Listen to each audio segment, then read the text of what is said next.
To the Nguzu Saba, or the 7 Principles of Kwanzaa. Today is the first day of Kwanzaa, Umoja, or unity. Let's use today to build a sense of unity in our families and communities. Unity might look a little different with social distancing, so today would be a great day to learn or teach someone how to use video conferencing. Then reach out to friends or relatives who you might not have seen in a while. Today is a great day to plan out family activities for the new year. You can also use this time to work with neighbors to develop a plan to strengthen the community. For more information about Kwanzaa, visit wordradio.com.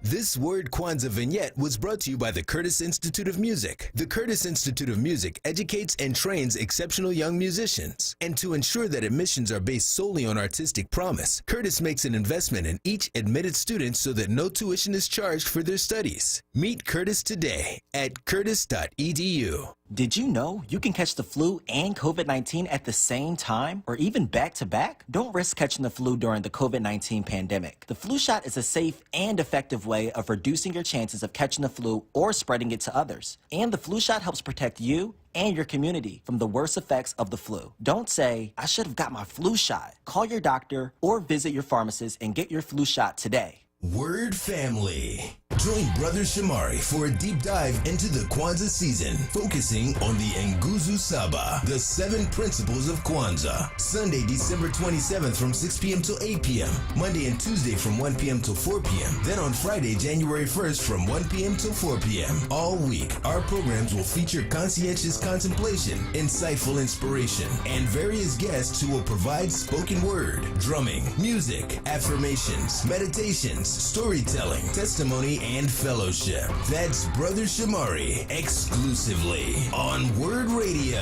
96.1 FM and 900 AM WURD. It's the first day of Kwanzaa. Habari gani. Today's principle is Umoja, or unity. So light the black candle on your Kanara and stay tuned. This is WURD Radio, 96.1 FM and 900 AM WURD Philadelphia. Streaming live on wordradio.com, the WURD Radio app, or watch live on WURD TV via Facebook and YouTube. WURD Radio. Independent Black Media. The views and opinions expressed by the guests, listeners, and hosts of any program on WURD Radio do not necessarily reflect those of ownership, management, or advertisers of this station.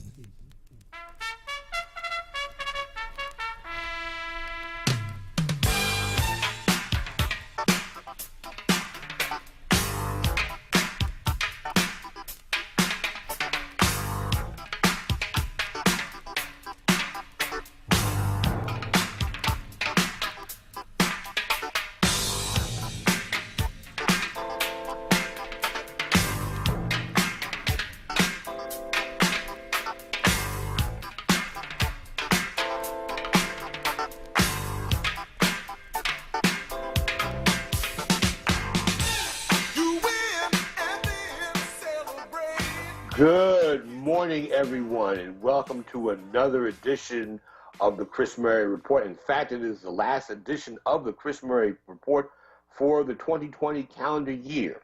And so, ladies and gentlemen, today, on a day that I would normally, first of all, happy Kwanzaa to everybody, because it's the first day of the Kwanzaa celebration. And today, I would like to kind of not suspend, but kind of put to the side for a moment our discussion, our usual discussions of the Eagles, the Sixers, Phillies, and all local sports teams. I wanted to kind of, since this is our last show of the year, to do a look back, a retrospective look back on the 2020 calendar year in terms of sports. And I want to dedicate today's show to sports activism. Normally, when I do my year-end specials, like for the Sunday Sun, I always pick like an athlete of the year or player of the year or somebody who really set the sports calendar on its ear. Today, what I would like to do is to do the same thing for WURD and for the Chris Murray Report. So, you know, out of all the athletes that I wanted to pick for our athlete of the year, I mean, you can look at guys like LeBron James, Patrick Mahomes, You can look locally at, maybe someone like, like a Malcolm Jenkins and things of that nature. But if I have to pick an athlete of the year, I'm going to do it collectively this year. To me, the black athletes of the year are the athletes of the year are the black athletes. The black athletes who participated in the protests and things of that nature for 2020. One of the things that happened this year, we had sports. This was an unprecedented year for sports in America. This was an unprecedented year for sports here in Philadelphia. We saw many school districts cancel their sports season because we've had to play our sports within the shadow of the COVID-19 virus. That virus, basically affected how we governed our actions. It affects us now. It affects me in my personal life. I've had to cancel my wedding date several times behind it, and we've had athletic events played in front of empty arenas. We've had players come down with COVID-19. But that's not the thing I'm going to talk about today, though that has a lot to do with it. What I really want to talk about is the activism that took place this year, and I really wanted to basically talk about this, and I'm going to spend today's show as this is the last show of the year, talking about activism in sports in 2020. We had an unprecedented year talking about sports activism in 2020. I've not seen so many athletes get involved in terms of, being involved in social justice causes, such as police killings and things that have been going on in the streets. You all know what's going on in the world today between Breonna Taylor, Ahmaud Arbery, George Floyd, Jacob Blake. All of these things happened this year, and people took to the streets. They protested. They carried signs. Of course, it caused a lot of unrest, and it caused a lot of people to think that, wow, these people are just being radical or whatever. But the thing is, what they were trying to do was to ask for an extension of democracy. I think about what happened 4 years ago with Colin Kaepernick. Colin Kaepernick, probably, I don't know if he ever thought that him taking a knee would just go to such unprecedented levels.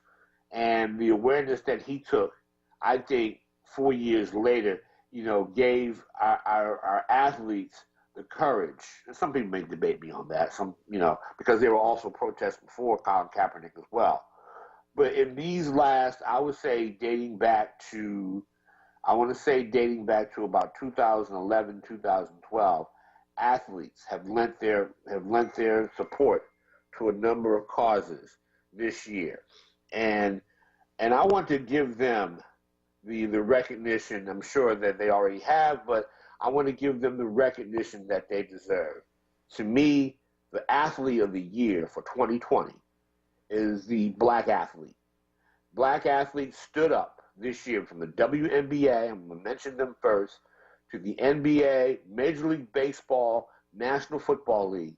Athletes stood up for social causes in this country. They stood up for African Americans not being shot by police or being shot by random white people, as in the case of Ahmaud Arbery. Okay?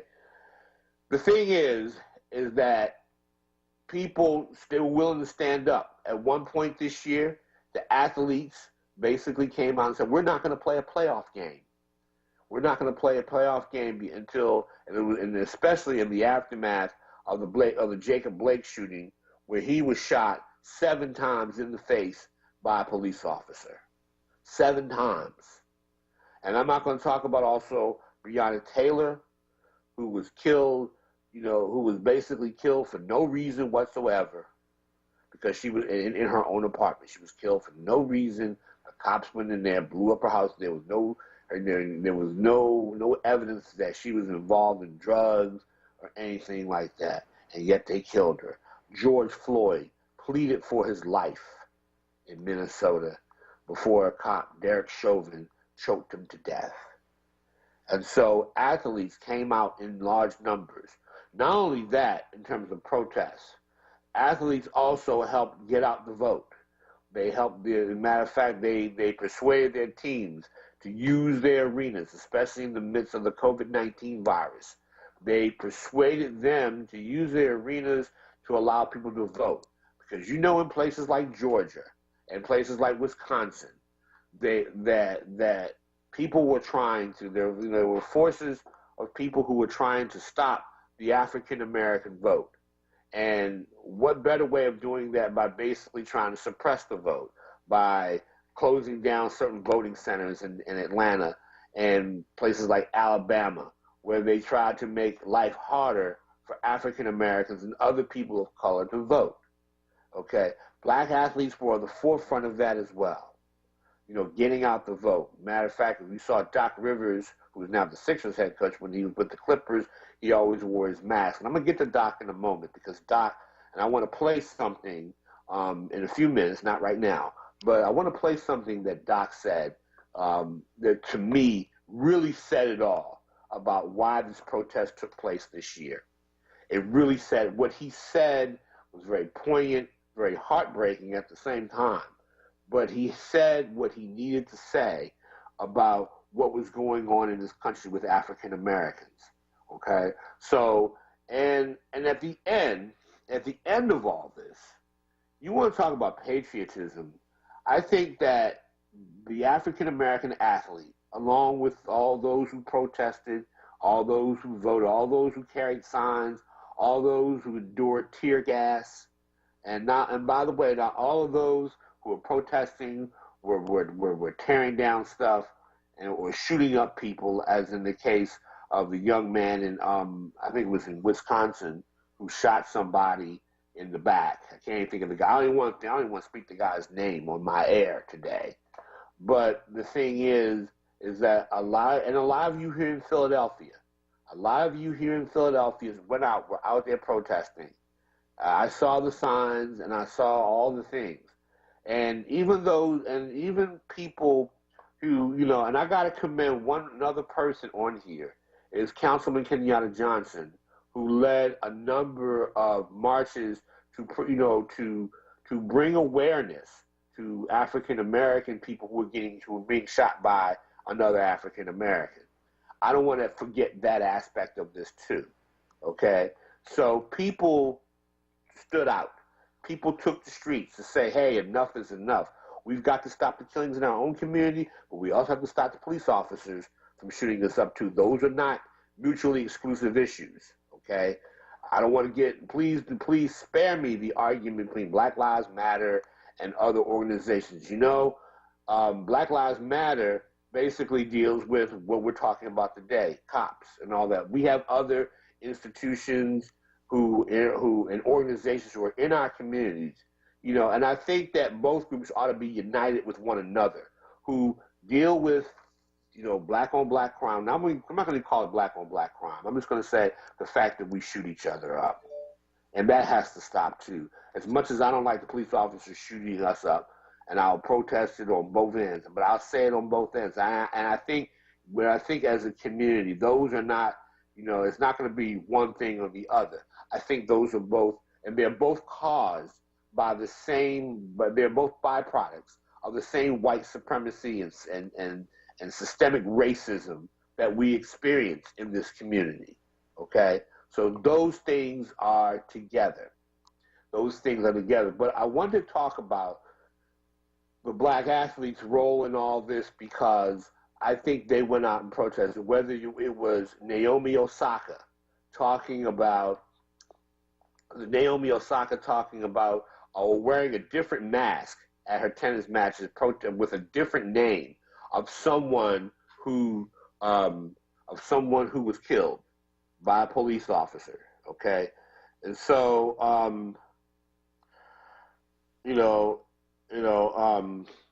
and basically, if It's just one of those things where she just came out and she expressed her views on it. To the WNBA players protesting the owner of the Atlanta franchise, who happens to be a U.S. senator.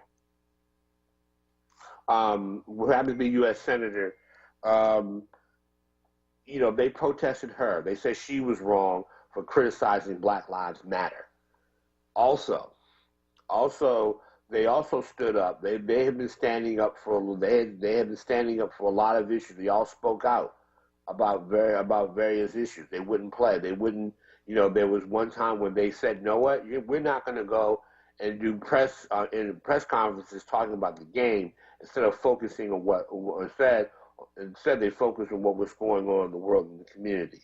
Maya Moore, who plays for the Minnesota Lynx in the WNBA, took time out of her season. As a matter of fact, I don't think she played her season to go down to advocate for an athlete for a person who was in jail, who was wrongfully in prison, and she finally got him out.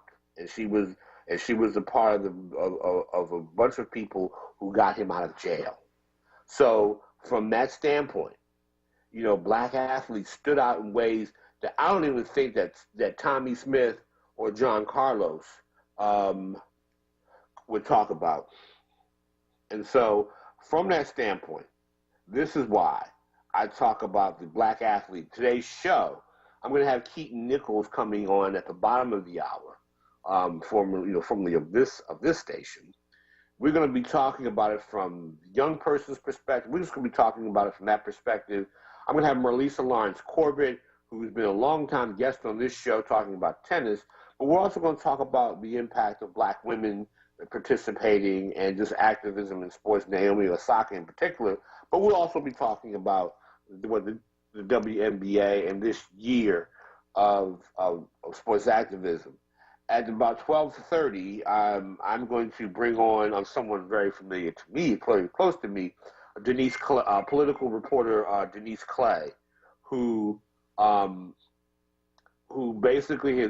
the 2020 presidential election at both conventions, has covered politics and activism for a long time, and she has some insight on these things. And I'm also I was going to have someone come on today. The guy who wrote the book was a friend of mine, was a long-time journalist. The guy who wrote the book on Tommy Smith, David Steele, author David Steele, who wrote the book on Tommy Smith, was supposed to come in today, but had some family emergencies that he must take care of, and so he will not be with us. But we will certainly be talking about his book and talking about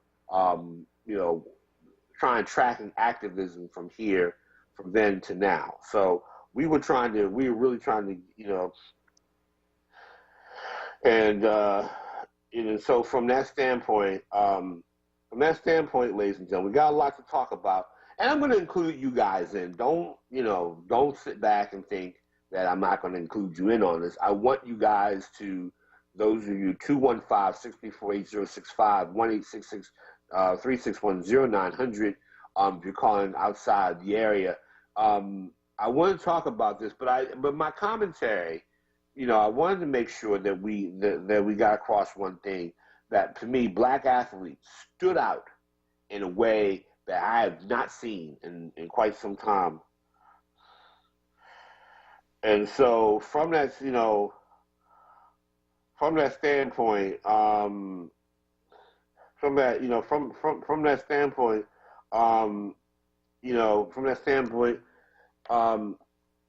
would love to definitely, talk about that. I just definitely like to talk to you, get your thoughts on what has happened this year, what you think.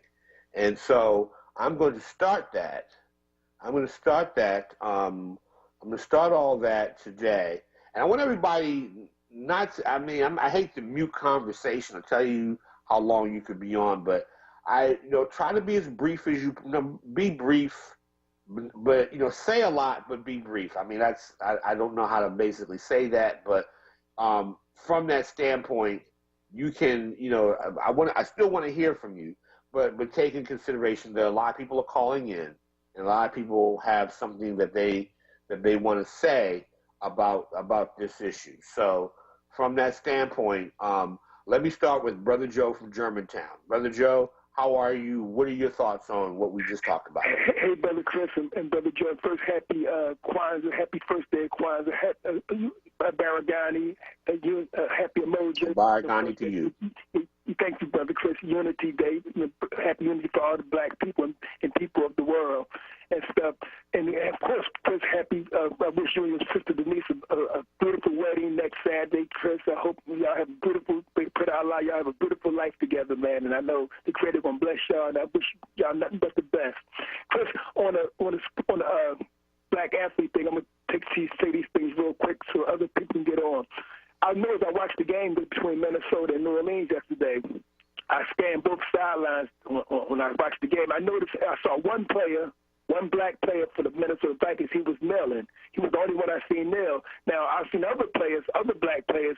They wasn't kneeling, but they either had the fist in the air a little bit, or they might have had had a hand over their heart. Because any black person that would put their hand over their heart for that wretched song, that racist song, is out their mind anyway. So I've seen a lot of black players, even though they might have not kneel, they had their either had like a fist salute, or they either had their hands down to the side, whatever. Like they wasn't had their hand over the heart like many of the white players, saluting that racist song and stuff by a racist slave owner, Francis Scott Key. So that was refreshing. So yeah, I think Chris, the black athletes definitely have stepped up this year, and that's a beautiful thing. And I hope it continues and stuff. Our sisters and brothers in sports continue to step up and everything, but they need to. And lastly, Chris, I don't know if you saw the Cincinnati game, Pittsburgh game, of this past football game. It's amazing, Chris, how white commentators, and even black ones for that matter, they're very reluctant to say a white boy can't do the defense. I watched the game. Ben Roethlisberger was sticking up the joint in the first half. Guys was wide open, and he was throwing the ball in double coverage. But they were saying stuff that's obvious to a blind man. They were saying things like, well, Ben is having trouble seeing the field. Ben is making bad decisions. I'm like saying, hello, Charlotte. I can see that for myself. But why don't y'all say what y'all would say if it was an African-American quarterback, that he has trouble reading the defense right now? If you ever notice, because don't take my word for it, watch these white commentators. They're very reluctant to say a white quarterback, when he's having a bad game, throwing picks and stuff. They rarely say he can't read the defense, but they quickly say a black quarterback had trouble reading defenses. This is something, Chris, you need to put in your memory bank, man. Watch how these guys do things. Even some of the black commentators, because they've been so trained on their white colleagues that they scared to say it as well, or relucted to say it as well. So that's something else I want you to think about, okay, Chris? All right, thank you. No, you're right. I mean, I hear it all the time. I've heard it in press conferences. I heard it said about Jalen Hurts this year. So no, I get it. No, dude, I dig where you're coming from. Thank you for the call, Joe. I appreciate you as always. We have Diane from South Philadelphia. Hi, Chris. How are you? Diane, I'm doing okay. I'm hanging in there. Good. I always love your program. I love your program. And you were talking about black athletes. It's good when they give back to the community because, athletes have a lot of power, whether they know it or not. They have a lot of power to help others, the schools and all kinds of things. And I'm proud of all those that are doing something. LeBron James, running the school in New York, that's awesome, And also, I want to talk about crime. Like you say, it's not good to say black on black crime, But, I think the solution is, the schools had to get better. The schools are not good at all. In Philadelphia, it's like only 3 schools in the city that is worth something. But the other schools, it's like they're not worth a dime. And then they have to have things for the young people to do. If you're in the city and these young people don't have nothing to do, and the city busy cutting and cutting and cutting, what you think going to happen to this city? You go to other cities like Lancaster. I have a family member, my son lives in Lancaster. They have things for those young people to do. You don't find them young people getting in trouble all the time because they are busy. I think if this city had things like, you remember the model cities where the students could go to, went to model city program, all the programs that they had in the city, they're not going. So what you think going to happen? The crime rate going to go up, and it's not not going to get no better until, these children have something to do. Okay. No, you're right about that. I mean, that's something I think athletes can play a role in. I also think people in the community, not just the athletes too, I'll say that, can play a role in that. And I remember, it's interesting you talk about Model Cities programs. I remember I was in camp in the early 1970s. I was at some form of camp every year from about 1971 up until the time I was able to work, which was about 1977. But the thing is, it's just that, we got to come back and, you rebuild these communities. Thanks for the call, Diane. I appreciate your time. We got Joseph from Massachusetts. Joseph, what's going on? Good morning. Good afternoon, Chris. How you doing? Good morning. I'm doing okay. How are you? All right, I'll get straight to it. I see you got another call. Black athlete protest. I'll give it up to the Aborigines people of Australia. Two people, Kathy Freeman, who won gold medal in the 400 meter in 2008 Olympic Beijing. I mean, she was the first Aborigines and a soccer player. But I don't want to. Most important thing, the black on black crime comes from a theory. It's always amazing. I studied it as psychology major. It's called a looking glass theory. You ever heard of that? Vaguely, yes. I've heard of that, yeah. When I was at Auburn University, my roommate, we lived off campus, Ed Bailey. He held the Florida State long jump record, high school record, 25 feet and change. And we discuss a lot about politics, about the black athlete protesting. He'll call me Malcolm X, I'll call him Oreo. So one day we were off campus and some serious thing happened on our apartment complex.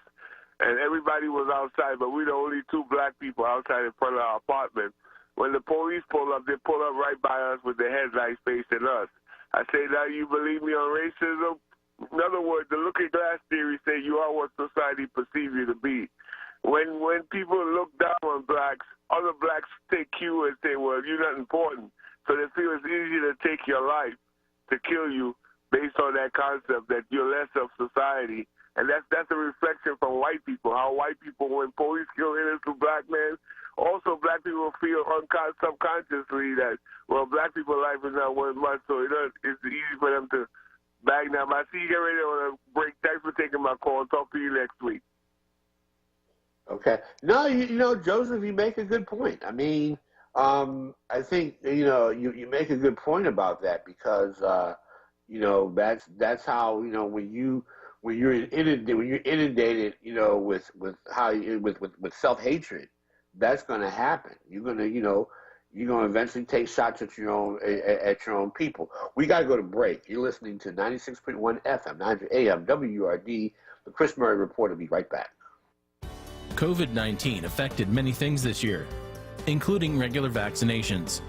Vaccines are safe, effective, and protect against serious diseases. Make sure you and your family are up to date on all vaccinations. Together, we can keep each other safe and healthy.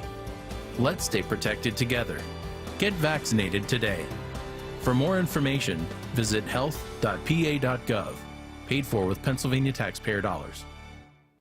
2020 is a year we're going to remember for a long time to come. And to start, WURD Radio has launched a 4-part podcast, onWURD 2020 in Black. Join me, Sarah Lomax-Reese, and your favorite WURD hosts as we reflect on the big issues, from the pandemic to the global protests for racial justice to the 2020 election, and how you heard it all here on WURD, one of the only independent Black-owned talk radio stations in the country. Black lives have always mattered and will always matter here. Check out our new podcast, onWURD 2020 in Black, available on your favorite podcast app, or visit wordradio.com/2020 in Black. You can also ask your favorite device to play onWURD 2020 in Black. Check us out.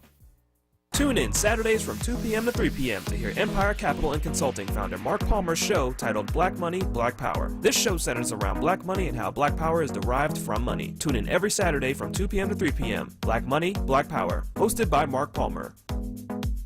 I'm Councilmember Derek Green. As the holidays approach, we've all heard the news. A vaccine for COVID is coming. However, now is not the time to let our guard down. As COVID continues to spread, keep wearing your mask, practice social distancing, and avoid large get-togethers. It will take time before we all get vaccinated. Until then, keep yourself, your family, and community safe. We will get through this pandemic together. Stay safe and stop the spread. This WURD Kwanzaa vignette is brought to you by Pico, Keystone Plus, and JD's Auto Body and Painting. Habari Gani from WURD Radio. The 7 days of Kwanzaa are dedicated to the Nguzo Saba, or the 7 principles of Kwanzaa. Today is the first day of Kwanzaa, Umoja, or unity. Let's use today to build a sense of unity in our families and communities. Unity might look a little different with social distancing, so today would be a great day to learn or teach someone how to use video conferencing. Then reach out to friends or relatives who you might not have seen in a while. Today is a great day to plan out family activities for the new year. You can also use this time to work with neighbors to develop a plan to strengthen the community. For more information about Kwanzaa, visit wordradio.com. This WURD Kwanzaa vignette was brought to you by Pico, powering communities, Keystone Plus, and JD's Auto Body and Painting for all your auto body and detailing needs during this holiday season. You're listening to WURD Radio, 96.1 FM and 900 AM WURD, independent black media. Okay, we are back. I want to start this before I get to spread love and before we bring in Keaton to our show, Keaton Nichols. I want to talk about. I want to play this clip by Glenn Doc Rivers while he was coaching with the Los Angeles Clippers. But I said that I felt that he said probably the most poignant thing of the year about how black people feel about the country, and really captured how African Americans feel about the United States of America. So I'm going to get my capable producer, Mr. Jordan Booth, say everybody. I hope everybody says hello to Jordan. But I'm going to get Jordan to play this right now. Jordan, go ahead and play the Doc Rivers clip for me. As far as the other situation, it's just so sad.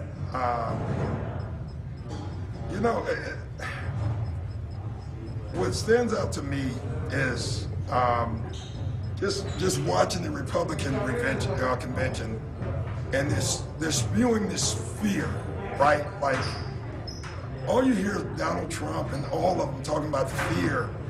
We're the ones getting killed. We're the ones getting shot. We're the ones that we're denied to live in certain communities. We've been hung. We've been shot. And all you do is keep hearing about fear. It's amazing why we keep loving this country, and this country does not love us back. And it's really so sad. Like, I should just be a coach. And it's so often reminded of my color. It's just really sad. We got to do better. But we got to demand better. Like, it's funny. We protest, and they send riot guards, right? They send people in riot outfits. They go to Michigan with guns, and they're spitting on cops, and nothing happens. Okay. Yeah, and so that's, and Doc really put that in perspective. I mean, we come out and we protest. Colin Kaepernick takes a knee, and yet he is vilified as unpatriotic. Okay?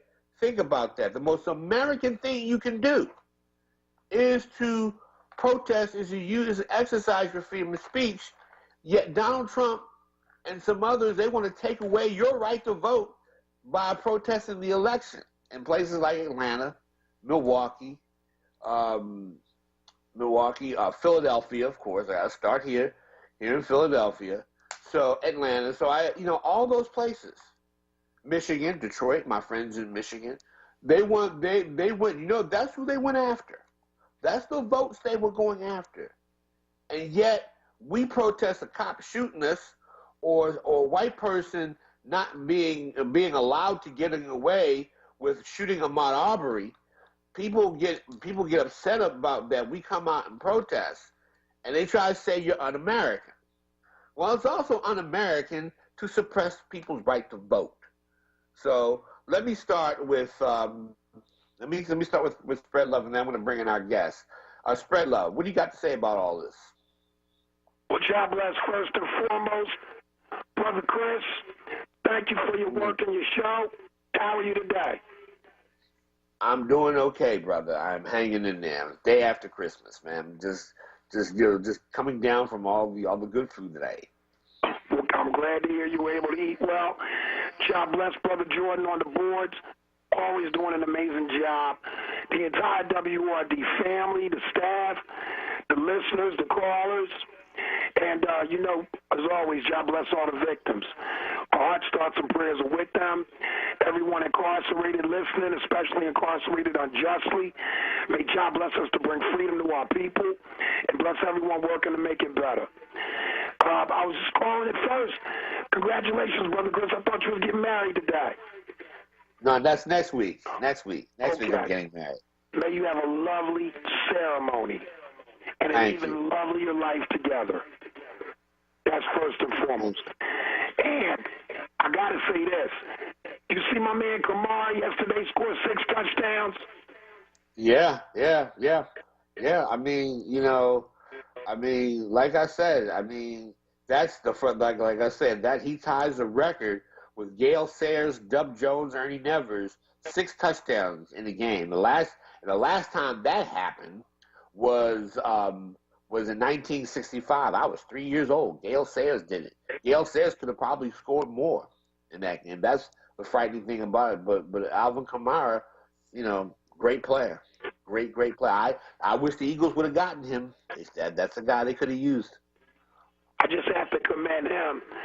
On the Eagles, I honestly feel with Hurts, we can go from worst to first and have some fun. But, with the Eagles, that bubble bound to burst. So that's done. But we'll see what happens. I look forward to it. But as far as what's happening with us, I think we need to call, a lot of people call it what it is, terrorism. Straight terrorism on us and our people. Since they put us on the boat to cause us to behave a certain way, to go along with it, or be frightened to challenging it. You know what I mean? And Absolutely. I think we'll be banging as if we had more efforts to educate ourselves and each other on who we were and what we was doing before the boat. I think a lot of people suffer from the idea that our experience here actually is an improvement when it's not. You know what I mean? Mm-hmm. And then I think when we to comprehend that, we be more active in freeing ourselves from what happens to us here. And also the two brothers in Columbus, Ohio, within 1 month, they got killed by the police back to back. With all these things going on, I pray God bless us to liberate ourselves and each other from this madness and these mad people. I'm not going to take up too much time. More love. Thank you very much for your call. Okay, and that's true. This year has been a maddening year, and yet it has been a year where we have seen people just step up in terms of activism. My next guest is, a person who's really familiar to you guys, who did, a guy that I have a lot of respect for, I have a look up to, who did the lounge on WURD, Keaton Nichols. Keaton is, let me say this before, Keaton, you jump in here. I want to say this. This guy, of all the young people that I know, along with my cousins down in Baltimore, my cousins Amber and Skylar, it is fun talking to Keaton about a lot of these issues, even if I disagree because I'm an old head. I disagree with him sometimes because I'm an old head, but it's always good to hear the insights of young people, because people like Keaton will be ruling this world one day. So, Keaton, I got to ask you, though, what are your thoughts? When we say 2020, what do you, how will history view this year? just altering and changing to a lot of systems. I think ultimately, like we're living in the midst of the change right now, and I think on a lot of fronts, it still feels sort of uncomfortable for us and kind of weird for us, and we can only think about things, kind of within the context of the situation that we're currently in. Like we're not at the end of this virus. Vaccines haven't even been fully distributed yet. We're kind of in a mode where we're still experiencing the trauma of this moment. But I think back, obviously I was not alive back in 1968, but I do envision that 1968 was probably a pretty hellish year for a lot of Americans, and that it was very chaotic. And I can only envision that within the throes of everything that was happening that year, it would probably kind of have a similar feel to kind of like, oh my goodness, is the world coming to an end? Or is, there's so many cataclysmic things happening seemingly at the same time. But when we look back on 1968, we look at it as a year that changed a lot of stuff. A lot of stuff changed, and it changed a lot of stuff too. And I think that's how we're going to look at 2020 in a sense too, is that it changed a lot of stuff, but it's going to be like fundamental kind of things. How many people are showing up to work, how many fans actually show up at games, the size of stadiums and things like that, even just within sports, how that's going to change and affect, the next couple of years is, all that's going to be, very massive. But we'll look back at this as kind of the starting point for what ends up being a pretty seismic shift in the way that everyone does business from here on out. Yeah, that's interesting you mentioned 1968, because I always felt, and I say this having, I kind of really my life began in that my first year of my formal education began in that year. And what I saw was, and when I look back within the prism of history, of going through, reading books, reading and taking my history courses in school, I always felt that while, 1968 was a volatile year, it was also a year where, yes, Tommy Smith and John Carlos spoke out, but it seemed like people went after them in a way. I always felt that when King was assassinated, when Bobby Kennedy was assassinated that year as well, that somehow, to me, it was like the establishment trying to reestablish their order. The way that, the cops came down on kids at the Democratic Convention in 1968. I just thought, wow, that was just in a way that, to me, that the man was was his way of beating us back down and everything. Yeah. This time, I don't, even in the midst of this global pandemic, even in the midst of all these things, I'm a little bit, forgive me if I'm a little bit more optimistic and a little bit more believing in the idea that change is going to come. It may come slowly, but I do believe it's going to come. I mean, what do you? How do you feel about that? Yeah, am I reaching when I say that? No. I think that the change in this moment, in this year, is going to be huge. And I think that before this moment, we were kind of maybe careening towards something that was kind of uncomfortable for a lot of people. People were working a tremendous amount of hours and not being paid a whole lot. And some of these realities might be the same after the pandemic as well. But, keeping in mind everything's going to change, that could change as well. But, people were working themselves to the bone. They weren't, being able to save. They weren't being appreciated. They were insured when it comes to health and some other issues. I mean, there was a bevy of issues, I think, across the board that needed some change, and not like the type of legislative change that usually happens, tweaks and slight adjustments to the plan. I'm talking about like core refinement of the process, and changing entirely from a holistic perspective how the country does business and how they operate. And I think that in this moment we've been forced to change, to do things more efficiently, or to do things, with less contact or whatever else like that. And it proves that whenever we need to, us as humans or as Americans, whatever group that you want to come up with there, can collectively kind of do what's necessary to adjust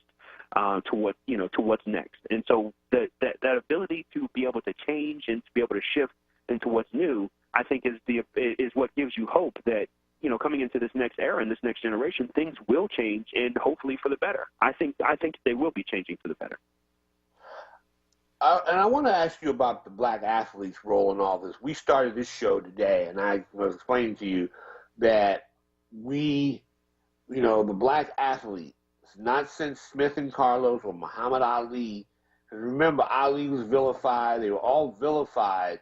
And I think even today, the athletes are being vilified. But they have now convinced people like the National Football League, even Roger Goodell. And I wanted to say something about that too. That that maybe that the protest that Kaepernick did was wrong. They're still not letting him back in the game. The owners are still getting. I mean, and even the owners, even within inside their ranks, one of the guys who was working with the owners basically said the owners wanted to punish Kaepernick, and yet everything that Kaepernick talked about, everything he protested for, people are now. It seems like people get it. People get it. People are starting to. Yeah, I was going to say, not only do they get it, Chris, but, we saw in the NBA last year, not last year, but during the bubble, we saw this, and, this was just my 2 cents on it, just my personal opinion, Chris. I thought that was an absolutely absurd display, what we saw whenever the bubble restarted again, and every single team knelt during the playing of the national anthem before their opening game in the bubble. I thought it was a joke. It was the biggest joke ever because it was billed as though, all these NBA players are suddenly protesting something, and that the symbol of protest was suddenly Kaepernick's knee. Ironically, if everyone is doing something, Chris, it's no longer a protest. It's now a trend, right? Like it's something that, quite literally would be more uncomfortable for certain guys in the league to not do at that point, rather than the guys that abstained from that activity, like Jonathan Isaac down there in Orlando, were vilified. They were vilified for not kneeling. Think about that. After everything that Kaepernick has been through for kneeling, there was a player that was vilified in the NBA during this farce of a process for actually not kneeling, Chris. It was crazy. Yeah. So from that standpoint, I got to go to break. But that's interesting you say that, and I'm glad you said that, because I don't know. Think about this when we come back. What was this sports way of trying to co-opt that protest as well? I mean, because it looks like that's what I think that's where you might be going, and you have a point. So we got to go to break. Got to pay the bills. So you're listening to 96.1 FM, 900 AM, WURD. The Chris Murray Report will be right back. Always Best Care is a great place to work. Flexibility, leadership, purpose, great benefits. There's never a dull moment. Diversity, inclusion, compasión. We love our jobs. If you're looking for a great place to work, you can join our compassionate Team Green. You can apply online at teamgreenabc.com or call 267-909-9248. Teamwork makes the dream work. Tune in every Saturday at 6 p.m. to Recovery Talk 101 with your host, Rick Ford, talking about addiction, treatment, and recovery. Right here on WURD Radio. You're listening to WURD Radio, 96.1 FM and 900 AM WURD, independent black media. Okay, we're back. Oh, that was a quick one. That's cool. All right, if you're before you answer that question I just asked in the last segment, I wanted to read something that I wrote in an article for the Sun, but as something that was a quote from Kurt Flood, and because I still think about the Kaepernick case in that everybody now is saying that he was right, but here's something that Kurt Flood said about that. I mean, the late Kurt Flood, about his case. But this is what he said. He said, we lost because he lost his case in the Supreme Court back in 1970 or 72 for the, fighting for free agency, fighting for his right to go to any team that he wants to go to. But he says, we lost because my guys didn't stand up with me, and I can't make any excuse for them. Had we shown any amount of solidarity, if the superstars had stood up and said we're with Kurt Flood, if the superstars had walked into that courtroom and made their presence known, I think that the owners would have gotten the message and given me a chance to win that. Okay, and I started my column this way, that when everybody was vilifying Kaepernick for standing up and protesting, you know, instead of standing with him, they all there was a lot of people like Drew Brees and others that stayed away from the whole thing. And so when you talk about what's going on with how this whole thing, when you saw all the signs on the floor and all this other stuff, jerseys and all that, was that the NBA and maybe the NFL and MLB, was that in one sense, was that about them getting it or trying to co-opt it so it doesn't, have any impact? What are your thoughts on that? It was a co-opt attempt here. I mean, it was simply, in the NBA's attempt to come back during the bubble, they had this huge sort of elephant in the room. Most of our players are black, and there seems to be an issue that's affecting not only black America right now, but all of America. Everyone was thinking about George Floyd. Everyone was thinking about Breonna Taylor. Everyone was thinking about Ahmaud Arbery. The list goes on. It's a shame that we had that many, Rayshard Brooks. It's a shame we had that many names just in one summer, but that's another conversation for another time. But the NBA had this sort of glaring issue. As the world was stopped, everyone was paying attention to these kinds of issues. And so you had, they wanted to come back, and they had to represent like they were kind of conscious about the moment in time. And I think that's where the NBA kind of got caught up within this. How can a sports figure and how can an athlete rather make an impact on the social justice sort of level? And because most, there's a lot of sports fans. Let me not say most, but I think there's a lot of sports fans that just want to watch the game for the game. They don't have a mind for anything else other than what happens in between the lines. And when you introduce an issue like this, it has nothing to do with what's in between the lines, and it has everything to do with the individuals which provide people with that entertainment within the line. So it's an issue that the NBA and other leagues really haven't really been forthcoming on before this issue. And now all of a sudden, this summer, you had the issue front and center, and the NBA needed to do something. And the nearest thing that they could reach out to was the nearest example of sports protest, quote unquote, that they could find, something that sort of matched the energy that seemingly was flowing throughout the rest of the country, which was, this is unjust, and we need to do something. We need to upend some systems, or we need to protest something as a means to change this. And so the NBA co-opted not just the kneeling, but they co-opted that energy.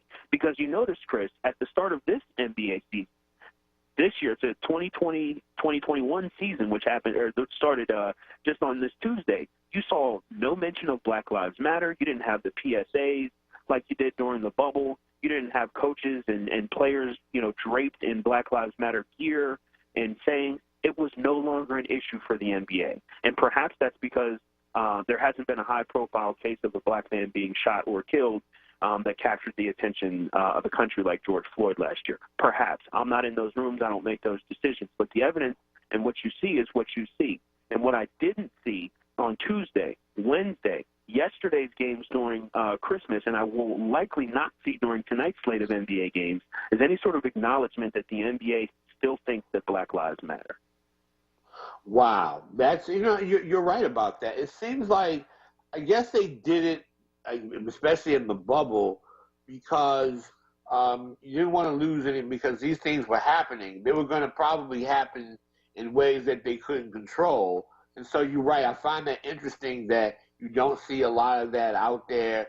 They're back to the business of making money and back to that situation. So, how do these issues, do these issues stay in the forefront? Was it good that the issues got to the forefront? And I guess, should it be to the point to where fans or people who care have to keep pressing these issues? Because it always seems like people leave when a celebrity leaves and whatnot. I remember attending an event where I think Meek Mill was at an event speaking out, and everybody crowded in to see him. But then after Meek Mill left, everybody, people didn't stay for the rest of the rally or the rest to get information. And so I'm wondering, are we into that kind of situation? Are we seeing something like that? That's a perfect example, Chris. A perfect example of what I'm mentioning right now is that when, I got to be careful with this because I'm also along the lines of saying, look, as an athlete or as a celebrity, we might expect, as regular common folk, let's say, we might expect that these individuals should step up in these moments as leaders of the people, so to speak, and do the right thing. But I understand that these are people just like, we're people. They're imperfect. They don't always necessarily have the best of intentions in mind or whatever else like that. And so I don't want to go ahead and just assume that just because you're black and in the NBA that you would support a cause similar to what maybe me as personally that I support. I can't expect that every player is necessarily on that field, but I think if the NBA as a league, obviously that's a brand and it's something it's a multi-billion-dollar brand across the world and it has a tremendous amount of influence. I think if that brand wants to be associated with real change and wants to be associated with really making an impact, I think it's something that becomes vitally a part of the brand. Not too dissimilarly to what happened with, fighting cancer and fighting breast cancer in the NFL. It became a part of what they did, integrated in what they did. The players were running commercials and PSAs, and they wore pink, during the month of October. There was pink on the field. It was integrated into what they did.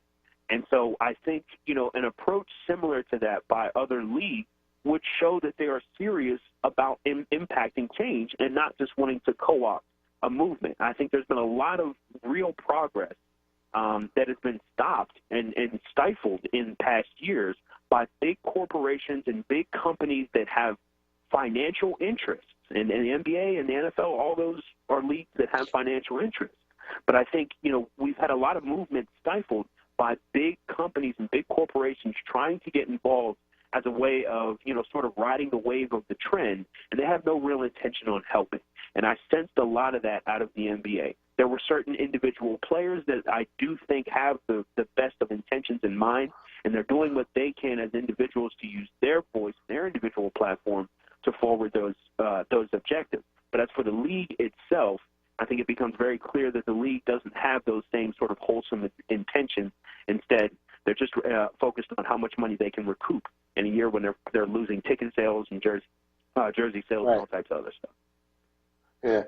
But and so basically the strength of these protests really was the players, because I know can you argue the fact that the players kind of, I guess, pushed their ownership in their teams to get people to use their arenas to vote, especially in places like Atlanta, where, their Secretary of States down there have been going out of their way to make sure that black people don't vote, or they've rigged elections so that you really can't get the kind of representation that you want. So basically, are you basically saying that the players have to keep this going more than, because I can't imagine people like Mark Cuban being a part of the protest. He can give lip service to it, but it just seems to me that the players are the ones that really have to bring that awareness out.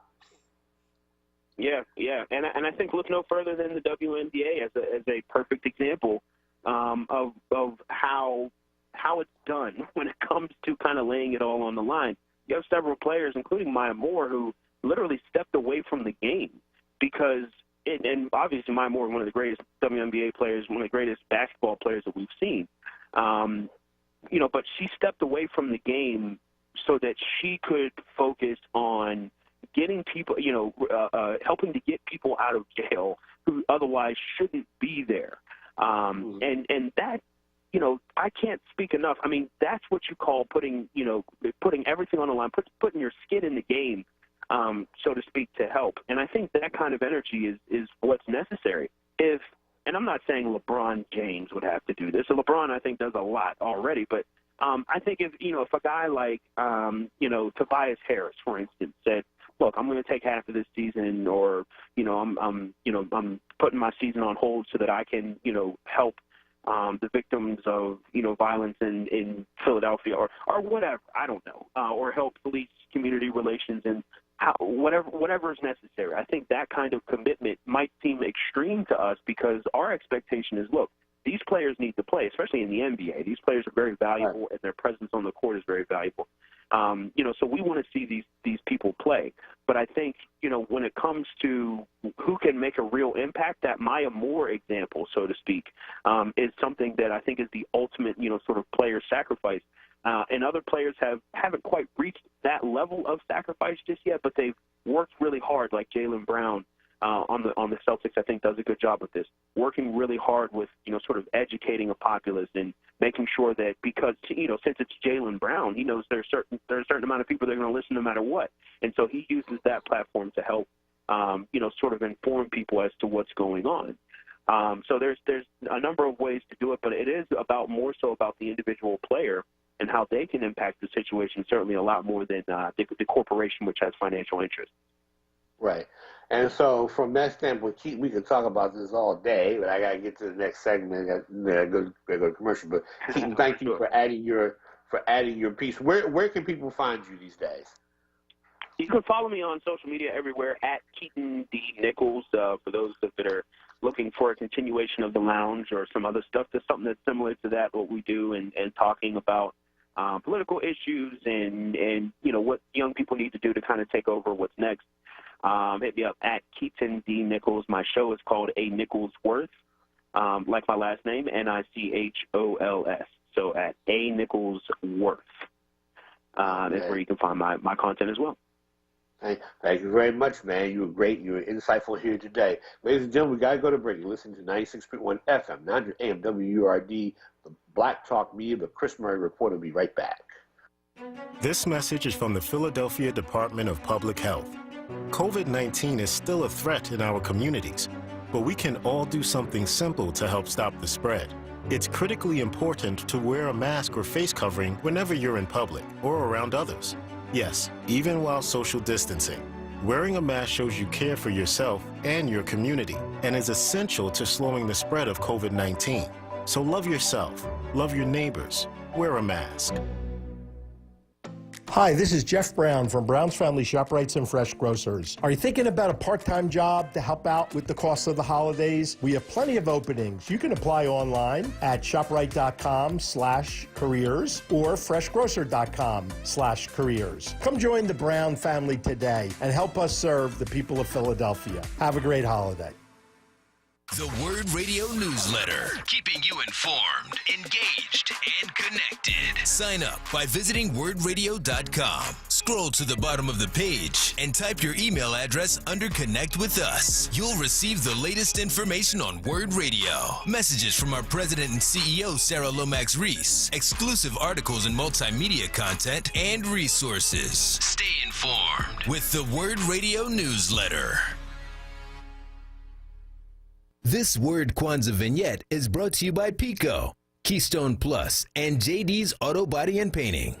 Habari Gani from WURD Radio. The 7 days of Kwanzaa are dedicated to the Nguzo Saba, or the 7 principles of Kwanzaa. Today is the first day of Kwanzaa, Umoja, or unity. Let's use today to build a sense of unity in our families and communities. Unity might look a little different with social distancing, so today would be a great day to learn or teach someone how to use video conferencing. Then reach out to friends or relatives who you might not have seen in a while. Today is a great day to plan out family activities for the new year. You can also use this time to work with neighbors to develop a plan to strengthen the community. For more information about Kwanzaa, visit wordradio.com. This WURD Kwanzaa vignette was brought to you by Pico, powering communities, Keystone Plus, and JD's Auto Body and Painting for all your auto body and detailing needs during this holiday season. It's the first day of Kwanzaa. Habari Gani. Today's principle is Umoja, or unity. So light the black candle on your Kanara and stay tuned. This is WURD Radio, 96.1 FM and 900 AM WURD Philadelphia. Streaming live on wordradio.com, the WURD Radio app, or watch live on WURD TV via Facebook and YouTube. WURD Radio. Independent Black Media. You're listening to WURD Radio, 96.1 FM and 900 AM WURD. Independent Black Media. Okay, we are back. In about a few minutes, I'm going to have Merlisa Lawrence Corbett, longtime tennis writer, former Sports Illustrated reporter, and does a whole bunch of things. Just written a book early this year about Serena Williams, and we're going to talk about a little bit regarding we're going to get her perspective on the year in sport, especially in terms of women athletes and all that. So I like to talk about that now. At some point, if you still like to contribute, 215-634-8065. Keaton brought up an interesting point that when the leagues got involved, there was a little bit of co-opting. In other words, NBA and NFL, trying to acknowledge the social justice issues. But as I saw in the NBA and as I saw in the NFL, situation where basically, all of a sudden Roger Goodell gets it, but yet Kaepernick is still being blackballed by the owners. And that's a local Kaepernick's at a stage of his life where, the age is starting to creep in, but still, they weren't willing to bring him back. They're still blackballing him and calling him, vilifying him as unpatriotic. They're still doing that situation. So is all this stuff real? So from that standpoint, I would like to get your insights on that. The fact that that they were talking about. I have not heard before any other NFL game anyone playing "Lift Every Voice and Sing." I've not heard that except for what I heard on day one. Now, granted, sometimes when I walk into a stadium, I'm not. A lot of times, you're kind of walking through, getting yourself ready for the covering the game. But I did not see the how can I put it? I didn't see anybody really playing "Lift Every Voice and Sing." If I heard it, then I missed it. It must have happened real fast. But there you have it. So so from that standpoint, I would still like to get your insights on that because the fact that the NFL and NBA Major League players, the leagues kind of allowed it. Is that an example, as Keaton brought up, of the establishment now trying to co-opt the movement by saying they embrace it, but what does that mean tangibly? What is that? What does all that mean? I asked the question, with protests, what does it mean? Are we going to get legislation changed? Are we going to get rid of such things as qualified immunity, which allows the cops to be, cops to do anything they want without holding them accountable for their actions? So, how long is this just lip service to cool to chill everybody out, or is this something real? Okay, so So I'm going to I'm going to have Merlisa Lawrence Corbett to call in the next minute or so, and she might be on one. She might be calling in any time. So that's something that that's something we'll talk about. And I want to deal with it from the point of view of women. Women athletes spoke out about this. One of the people that's running for the Senate race in Georgia is Kelly Loeffler, and she owns I think she owns the Atlanta franchise of the WNBA, and her athletes got mad at her because she took a stance on a stance against Black Lives Matter, not even understanding what Black Lives Matter is all about. And so that's not going to engender Ms. Loeffler, who's running against Herb. Oh God, why am I having a senior moment? But she's running against a black man who's running for Senate in Georgia, and so from that standpoint, she's also been a fan of suppressing black votes as well. So we have Merlisa on with us. Merlisa, what say you about all this? And if you can kind of talk a little bit about black female athletes' role in the protest. As you know, Naomi Osaka wore different face masks about representing all the people who were killed in recent years regarding police brutality. How did the women athletes, in your mind, do in trying to advance this cause? Well, I think that women have a different platform, particularly in tennis, because unlike in the NBA or even worse in the NFL, where you have white male owners who are major contributors to Trump, Naomi Osaka doesn't have to deal with that. So she's got Billie Jean King at the top of the WTA. Plus, that league doesn't depend on like that group mentality that you get in the NFL with the corporate leaders. So I think she's freer to speak. Plus, she recently wrote an article in the New York Times talking about why athletes should speak out. And she even went all the way back to Muhammad Ali. So she's not somebody just wearing masks for fashion. She's very well versed in the struggle, even before her time on this earth. The same with Coco Gauff. So I think in tennis, because it is an individual sport, they have more freedom to speak out. Like, they're not going to lose any money over it. And particularly in tennis, where unfortunately the male tennis players, the white male tennis players, seem to be a lot of Trump supporters. So it's almost like they have to push back against that. Right. Wow. Yeah, and so and like I said, Osaka took the lead with that. But what did you think of the WNBA protests? What did you think of that situation? And I think that they really took a stand in a way that the male athletes didn't. But what are your thoughts on that? Well, one, again, their platform is a little different. They're kind of a subsidiary of the NBA, and the NBA has always been supportive of protests. And the difference is with what happened with Kelly Loeffler in Georgia, who owns that NBA team, is that she doesn't have more clout than the WNBA players.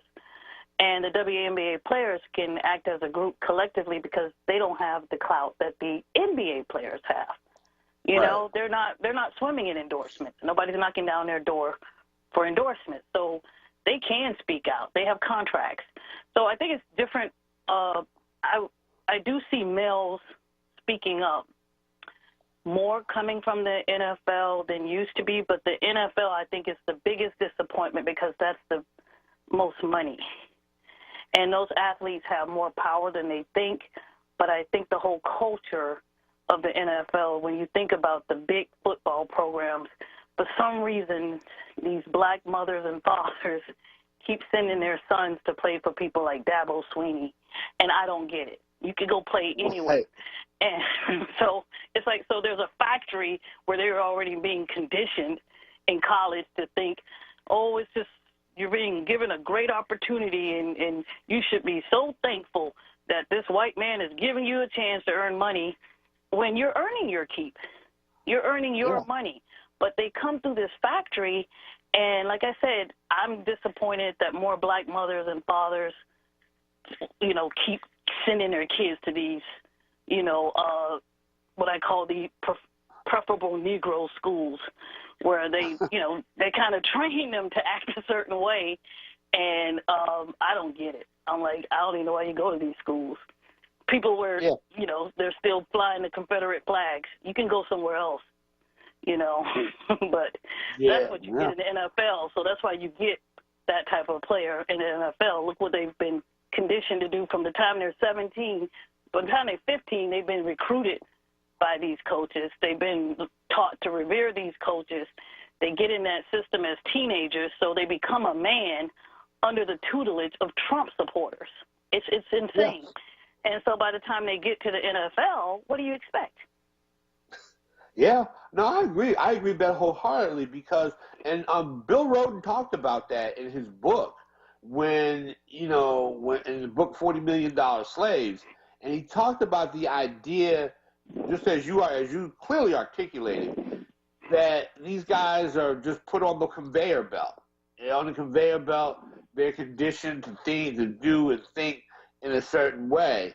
And years ago, there was a former linebacker at the University of Maryland, and he told me one day. He said that he did not realize what issues at the time that black male athletes.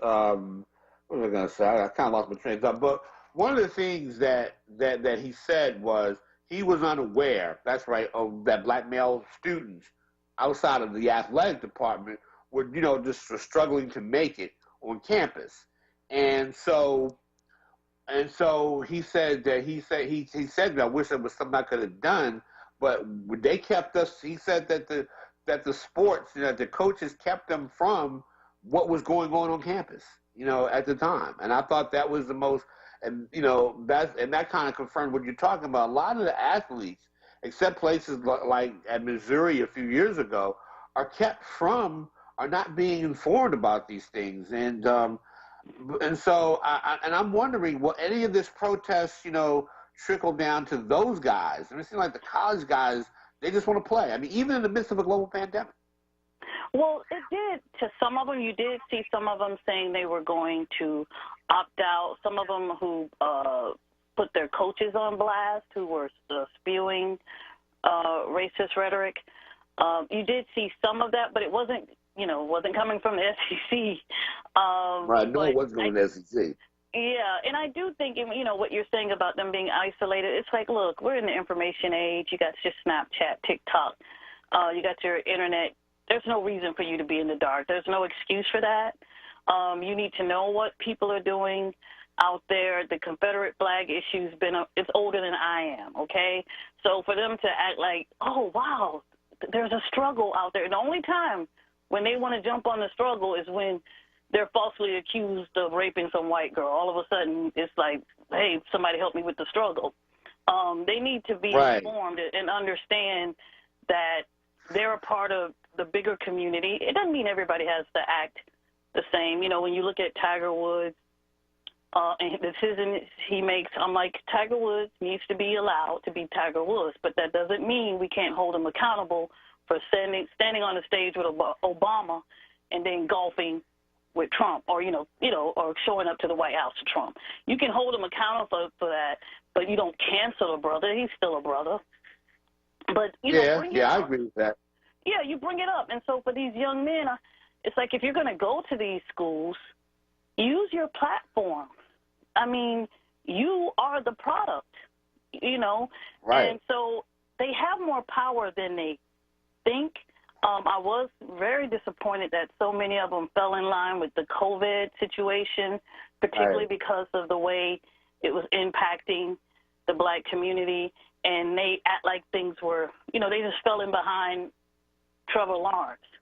And it's like, well, Trevor Lawrence's community is not being devastated like your community economically and in terms of COVID deaths. And so given that college, some of those teams are 60 to 70% black, it was ridiculous for them not to be aware and just to fall in line with what their coaches were telling them in terms of risk. They just seem to accept that, and then they reinforce that. And instead of using their platform to bring attention to how COVID was impacting the black community at a disproportionate rate. And that's the kind of stuff, to me, that's inexcusable. Stop saying you're being isolated. It's like, no, you're making a choice. You decided to go to that school. You decided to keep quiet because if there's a new pair of shoes dropped by you, before everybody else. If there's a new album dropped by your favorite rapper, before everybody else. So don't tell me you can't be aware of what's happening in the black community. Stop letting them off the hook for that. No. Right. You just need to start holding them accountable. Hold them accountable. I'm like every time you go to interview them, hey, that's great that you did this. Okay, your coach just told black folks that if any on his team kneel, they're going to be out of here. Why are you still playing for that man? I would just straight up ask that stuff. Why are you still playing for him? Yeah. Right.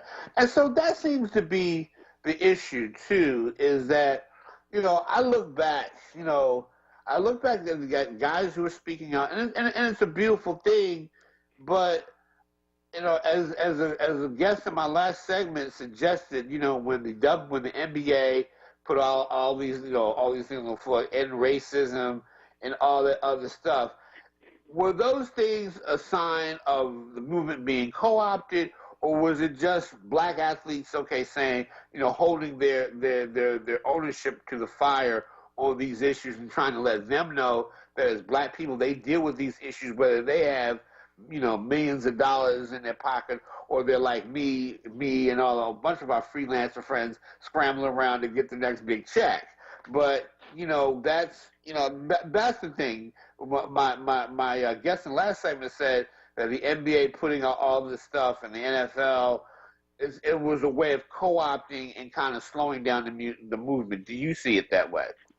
Well, definitely with the NFL, because the NFL has not shown any real commitment to addressing the fact that their workforce, the talent, is nearly 70% black, but upper management is, less than 10%. And the NFL goes out of its way to push a Southern white narrative. I don't know how long we've had country music singers. Why does everybody who has to sing the NFL theme song have to be a country music singer? You won't get that in the NBA. I think with the NBA, there's more of a partnership between the players. The players have a way better union. So there has to be a partnership. So I think the NBA, of course, it was smart business. They got in front of it. Yes, it is about business, but I also think that the players have more of a say in the NBA. Of course, the NFL, like I said, they kind of come in there with that, thank you, Massa, for giving me a chance to run this ball for you type of attitude. And so you get that kind of compliance. That's why the NFL can never succeed with a strike, because too many of them are caved. Too many of them will work for less. And when you have that mentality, you're not going to get ahead. Where the NBA, where one of them walk, like we all sitting down. So there's just more of that going on. And remember, the NBA is not just the black players. You had the European white players. And that's another thing. The NBA has fewer good old boys. Let's be honest. Fewer good old boys. Yeah. A lot of the white players they're European, so they're a little bit more in tune with this. They're not going to be Trump supporters. So you have more cooperation and fewer good old boys. So where you have more good old boys, like in NASCAR or in baseball, you're going to have less support for Black Lives Matter. That's just the truth. Yeah, and so basically, and even in baseball, they engaged in protest and all. I guess it was a way, and looking at it in retrospect, maybe it was a way that the owners can save face, and maybe because this issue, and I was wondering if the issues, what happened with George Floyd, Breonna Taylor, Ahmaud Arbery, with Jacob Blake. And it was a guy in Atlanta whose name was Rashard Brooks, I think it was. And I'm wondering if the events itself kind of put the NBA in that position where they really had to deal with these issues or face some type of revolt. Same thing with the NFL. Did the events kind of move the needle to the point to where the NBA and the other sports leagues took the stances that they took? Was that more or less the groundswell from the protests? Well, there was the protests, and like I said, even before those protests, NBA players have been quite vocal, and also they did it the way you're supposed to. You go in private and come up with something that everybody can agree on. And I don't mean the payoff that happened in the NFL, where we'll put Black Lives Matter in the end zone or something like that, but we will still, blackball Colin Kaepernick. the NBA, though, I do think it was happening at a time, not just the protest, but you had the COVID situation. And the NBA, they were in a bubble. So they were all together anyway. So unity was much easier to come together because they were already together. You know what I'm saying?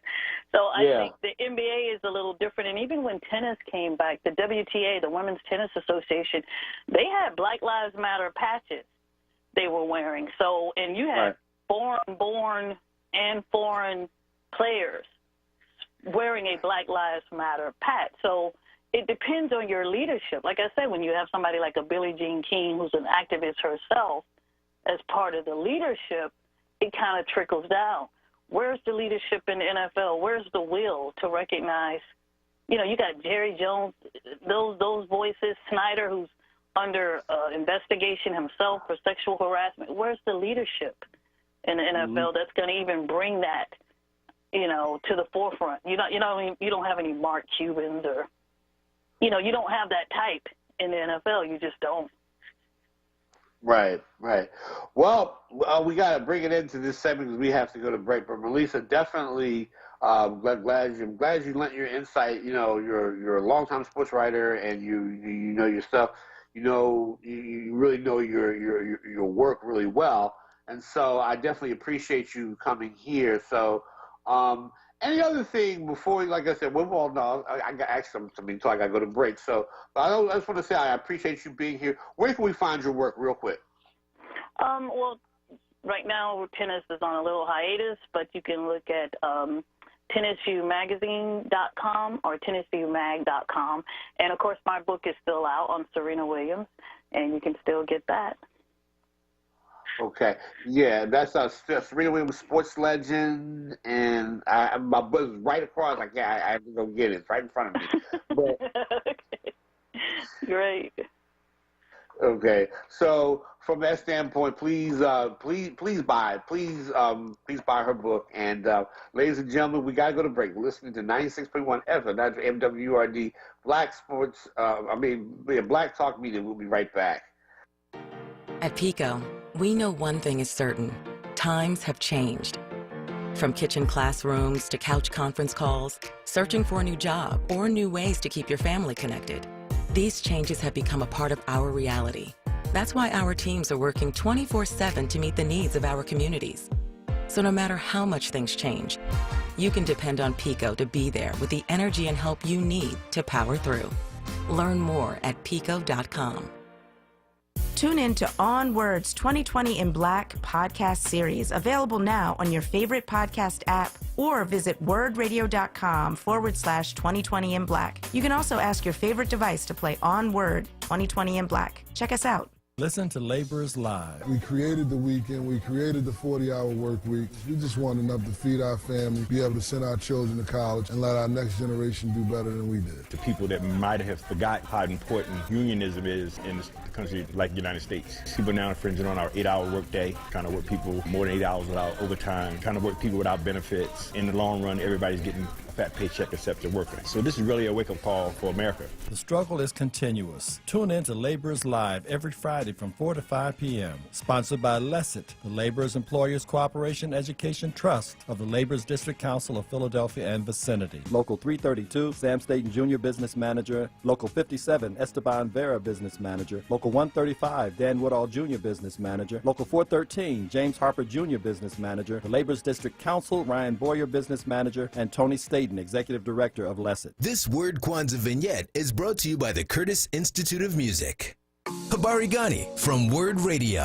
The 7 days of Kwanzaa are dedicated to the Nguzo Saba, or the 7 principles of Kwanzaa. Today is the first day of Kwanzaa, Umoja, or unity. Let's use today to build a sense of unity in our families and communities. Unity might look a little different with social distancing, so today would be a great day to learn or teach someone how to use video conferencing. Then reach out to friends or relatives who you might not have seen in a while. Today is a great day to plan out family activities for the new year. You can also use this time to work with neighbors to develop a plan to strengthen the community. For more information about Kwanzaa, visit wordradio.com. This WURD Kwanzaa vignette was brought to you by the Curtis Institute of Music. The Curtis Institute of Music educates and trains exceptional young musicians. And to ensure that admissions are based solely on artistic promise, Curtis makes an investment in each admitted student so that no tuition is charged for their studies. Meet Curtis today at curtis.edu. You're listening to WURD Radio, 96.1 FM and 900 AM WURD, independent black media. Okay, we are back. We still have a lot of things to talk about. We'll have Denise Clay on with us to talk about the year in activism and get the perspective of someone who was on the campaign trail covering politics this year. But first, one thing I forgot I wanted to do, since I have Melissa Lawrence Corpus' book in front of me, it was right across it, so I couldn't get to it. It is Serena Williams, tennis champion, sports legend, and cultural heroine. Please, if you're still giving gifts, this is a great book to give, to put out there. This is for you, especially for somebody young, to talk about how Serena rose to being a sports legend, a tennis champion, and a cultural heroine. So, if you're watching on Facebook, this is the book that we're talking about here. And so, please buy this book. There's still time to give gifts. It's the 22nd and 26th.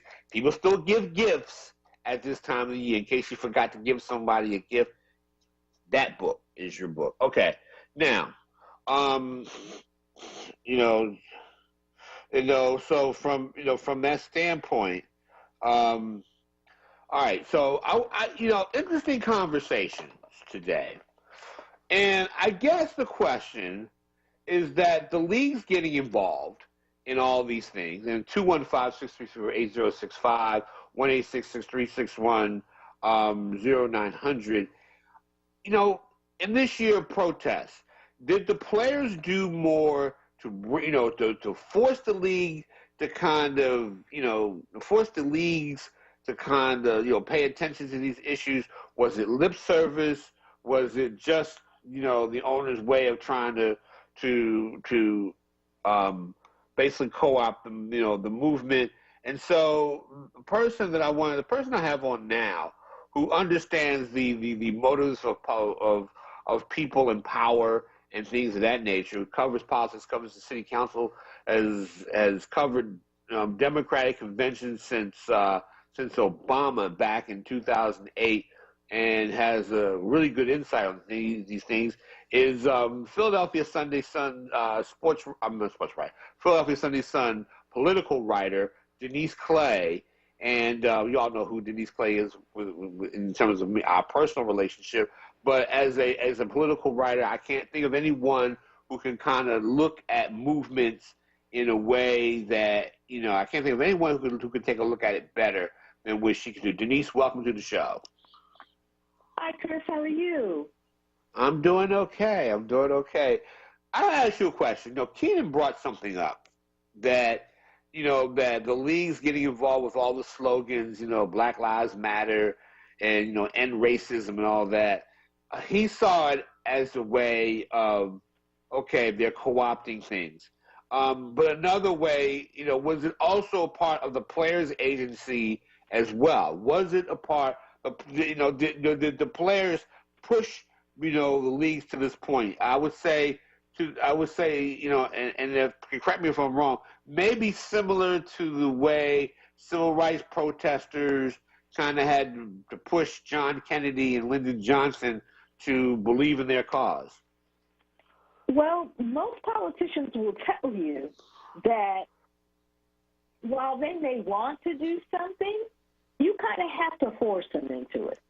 And if one of the ways that you use to force them into it is by having their favorite basketball player or their favorite football player, take a stand on the court by saying, I'm not going to play because this needs to be addressed and we have bigger issues than me playing in the playoffs like the NBA and WNBA players did.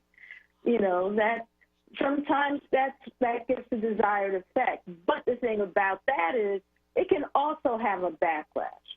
And what we have to remember in Trump's America is that there are 70 million people at least, or at least that's what the electoral votes are showing. There are 70 million people at least who really don't want to hear what's going on with communities of color, anybody who thinks that, you know, the police shouldn't be allowed to do exactly whatever they want.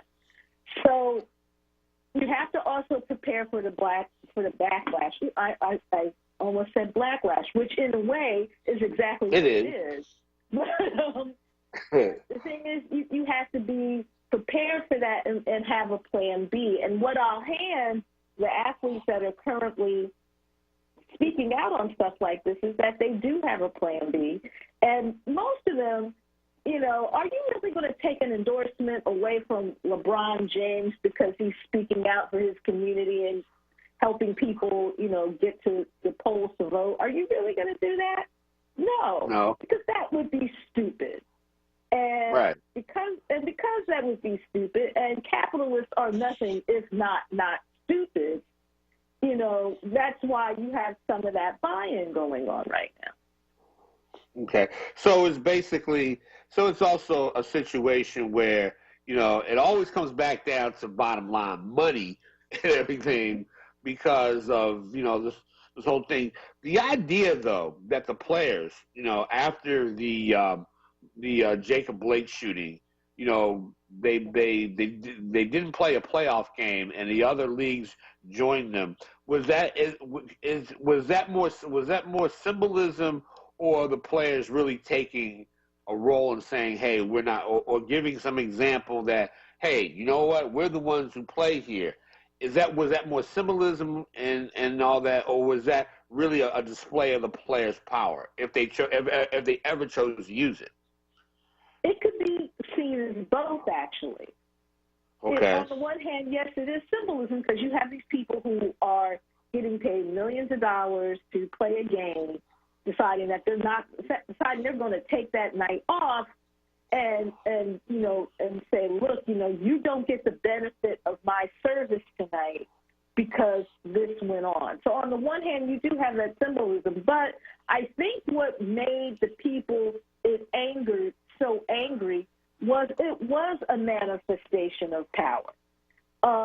You know, we got to remember that it hasn't been all that long ago that the leagues integrated. Right. I mean, this was only in the 60s that the leagues integrated. So this is probably the first real example of the possible power of people of color, you know, in this kind of arena. And if I'm, like, say, the owner of the Sixers, and I'm seeing that Joel Embiid and Ben Simmons are not lacing them up that night, and that their new coach, Doc Rivers, is like, you don't have to because I'm not coming in either, because they're protesting this, that's power. And it'll be interesting to see how the league uses it. And it'll also be interesting to see, because LeBron James, whether people want to admit it or not, is closer to retiring than any of us want to think about.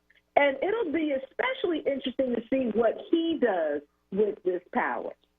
Because, you know, basically by being one of the folks that organized all this and organized, like, voting rights activities and school activities and all that stuff, if he decided he wanted to run for governor of Ohio, something I would not encourage him to do, by the way, but if he decided he wanted to run for governor of Ohio, he'd have a really good shot. Right. Well, and that was another thing I want to ask you about, the fact that the athletes got involved and via their teams allowed them to use the facilities, especially in Atlanta, and because Atlanta's been problematic in terms of voter suppression and all these other things. And so my question to you, though, is, you know, from that standpoint, how effective was all this activity effective, especially given the results? I mean, it seemed like on the surface, the results tell me in places like Detroit, Milwaukee, Philadelphia, and Atlanta, and I you know, they didn't name the states because those were the heaviest vote turnouts. Was it effective from that standpoint? was, because you had people who were willing to stand in lines for hours and hours and hours, and to make it so they didn't have to do that was good. But what stood out to me was the states and the cities that didn't take them up on that. For example, Philadelphia did not take the league up on the offer to use the First Union Center, the Wells Fargo Center. That was back when I was covering basketball. Yeah. But, you know, the fact that the city didn't take them up on the offer of the Wells Fargo Center, I'm like, but you could have put like 9 or 10 different precincts in there, and it wouldn't have been as long. I mean, the lines wouldn't have been as long. People could have gotten in and out. And, you know, since they had little places where people could eat or people could, you know, grab something to drink while they were in line and waiting to vote, the concession stand, you could have had the concession stands up. This could have been a dry run for when you all are able to come back in and start serving, you know, paying customers who were there for a Sixers or a Flyers game. And, you know, you could have given everybody like some hot dogs and some chicken nuggets maybe, you know, maybe some fries and a soda while they're standing there waiting to vote. Maybe have like Doc Rivers come by and say hi to the people. There were a lot of things that could have been done using that space, and the fact that the city didn't take the Sixers up on it, you know, it's one of the many things that people are like scratching their heads about when it comes to Jim Kenny. Okay. Wow. That's interesting. But yet and still, Philadelphia put Joe Biden over the top. Atlanta put Joe Biden over the top. Milwaukee, Detroit, those in their little suburbs. And yet they put they put those guys over the top. And so can the players take credit? Well, players can still take credit for this, in spite of, even in a place like Pennsylvania, where, you know, where they didn't take them up. So the players can take some sort of credit for this. They can, but while they can take some of the credit for this, who can? I mean, this is probably the most collective voting rights effort you've seen, particularly in the South. I mean, if you had Georgia going blue on your 2020 election bingo card, you knew something the rest of us didn't. Right. And, you know, and probably the main reason that happened is because Stacey Abrams lost the Georgia governor's race because of some electoral shenanigans. And she decided, I'm not going to get mad. I'm not going to get even. I'm going to get down to business. Right. And with the voter registration efforts that she made, and the stuff that the New Georgia Project has been doing in Georgia to try to get it to reflect more of the people who currently live there, not the people who used to live there or who used to run things, their efforts are why this happened. And that's why you have, like, the Georgia legislature, and I also read this morning the Pennsylvania legislature and other legislatures that are Republican-controlled looking at ways to keep this from ever happening again. I mean, let's be honest, folks. Those of you who are WURD listeners that remember when Barack Obama got elected president in 2008, if you remember, there were also a whole bunch of voter ID laws and other things that folks attempted to pass to make sure that the people that voted Obama in the office no longer had the power to do that again. And if you don't think, and if you're looking at, you know, what's going on with voting now, it's coming. And I'm hoping that those of you who are listening to this show and you know, come on this show for your sports content also recognize that, you know, your favorite athletes are speaking out about something like this, not just because they want to, like, bug you and they don't want to shut up and play, but because they know in the long run, if you don't, you know, put the kibosh on it now in terms of suppressing your right to vote, by the time you recognize that your right to vote has been suppressed, it's too late. Wow. We have time to take a call before we go to break. We have Maurice from South Philadelphia. Maurice, how are you? Real quick, how are you? Maurice? Oh, he hung up. Okay. Sorry about that. Well, in that case, we do have to go to break. You're listening to 96.1 FM, 900 AM WURD. The Chris Murray Report will be right back. At Champion Dentistry, we want to make sure your smile is as healthy as it is beautiful. Whether you're calling for a routine checkup, calling about a newly developed toothache, or interested in learning about cosmetic dentistry options. Our services include routine checkups, cosmetic dentistry, gum care, laser dentistry, and more. Champion Dentistry is in the Overbrook Farm section of the city, easily reachable by public transportation. Call 215-473-4717 to schedule an appointment today or visit championdentistry.org, the House of Smiles. Tune in Saturdays from 2 p.m. to 3 p.m. to hear Empire Capital and Consulting founder Mark Palmer's show titled Black Money, Black Power. This show centers around black money and how black power is derived from money. Tune in every Saturday from 2 p.m. to 3 p.m. Black Money, Black Power. Hosted by Mark Palmer. He's back. This is Reverend Al Sharpton. Keeping it real. With the Reverend Al Sharpton. In times like these, we have to stay connected. At a brand new time. Monday through Thursday, 9 p.m. till midnight. I'm excited that Keeping It Real returns to WURD. Keeping it real. With the Reverend Al Sharpton. Monday through Thursday, 9 p.m. till midnight. This program is pre-recorded. No phone calls, please. Keep it locked to WURD 96.1 FM, 900 AM. WURDradio.com. Don't risk catching the flu during the COVID-19 pandemic. The flu shot is a safe and effective way of protecting you and your community from the worst of the flu. Don't say, I should have got my flu shot. Call your doctor or visit your pharmacist and get your flu shot today. You're listening to WURD Radio, 96.1 FM and 900 AM WURD, independent black media. Okay, we are back. On the line with us is Philadelphia political writer Denise Clay. Denise, I gotta ask you though, in this year, how do we sum this 2020 year in terms of activism, politics, sports? How sports kind of found itself in the middle of it. How would you kind of sum up this year? When the historians take all the drafts that I've written, you have written, and others of our colleagues, how will we look back on this particular year? And how do you think we'll look in terms of athletes, activism, coronavirus, politics, and all this other stuff? Honestly, I think that when we look back at this year, particularly in terms of activism in sports, I think it's yet another example of how we devalue women. And let me explain why that is.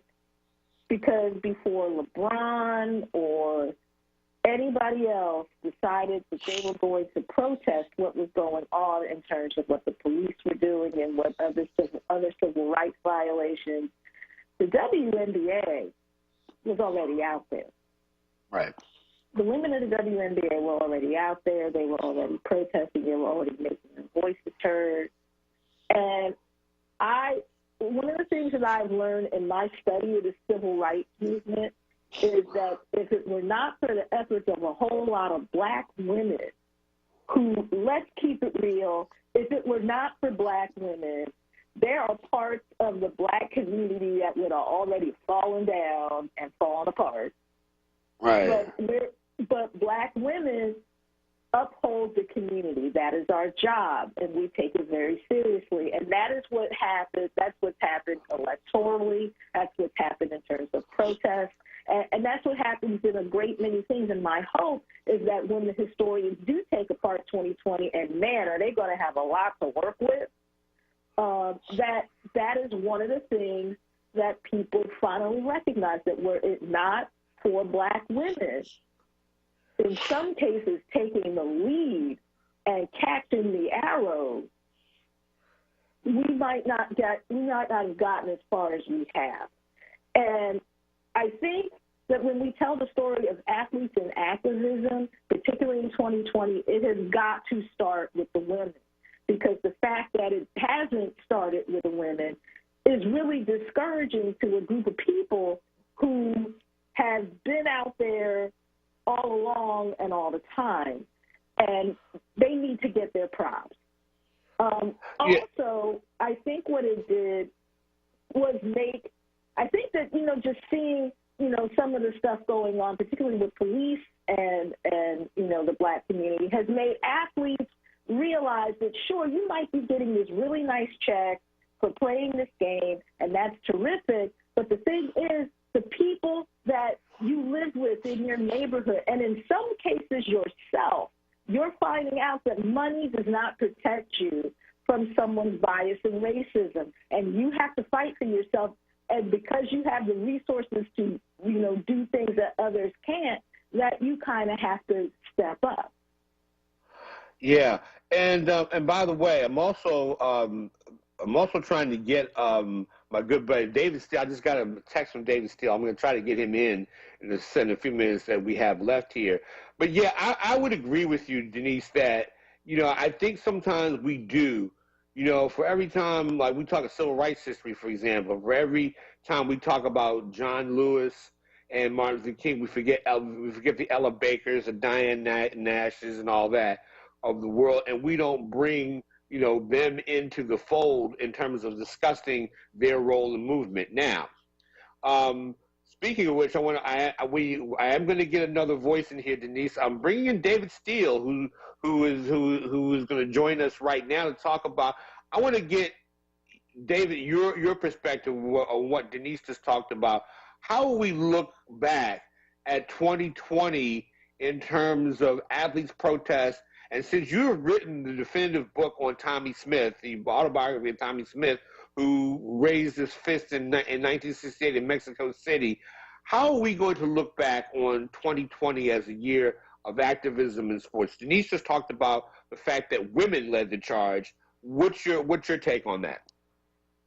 Well, first of all, Chris, thanks for having me on and bringing me on with Denise. It's great to talk to both of you.